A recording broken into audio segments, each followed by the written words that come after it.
போஜோ போர்டில் ஆட போகிறோம். இப்போ இங்கே பேய் இருக்குதா இல்லையான்னு பார்க்க போகிறோம். இப்போ எங்கள் மாமா சுற்றி விட போகிறாங்க. சுத்தட்டுமா? ம்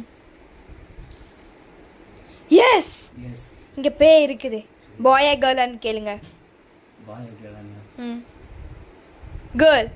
சரி, நேம் என்னதுன்னு கேளுங்க. நேம் என்ன? அது எந்த இடத்துக்கு கூட்டிகிட்டு போதோ அந்த இடத்துக்கு போங்க. 8. அப்போ இங்கே ஆல்ஃபபெட்டில் எண்ணி பாருங்க. இந்தியா.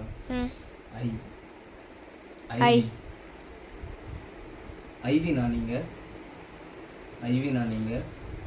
எஸ். ஐவி. ஐவி நான் பையன் இறந்த பையன் பத்தியா? அந்த ஊருக்குள்ளே இருந்த ஒரு அண்ணன் தானே? ஆமா ஆமா. ஐயோ, எனக்கு ரொம்ப பயமாக இருக்குது. இப்போ இங்கே இருக்குதா இப்போ பேய்? ஆமான்னு நினைக்கிறேன். இங்கே தான் இருக்குதுன்னு நினைக்கிறேன்.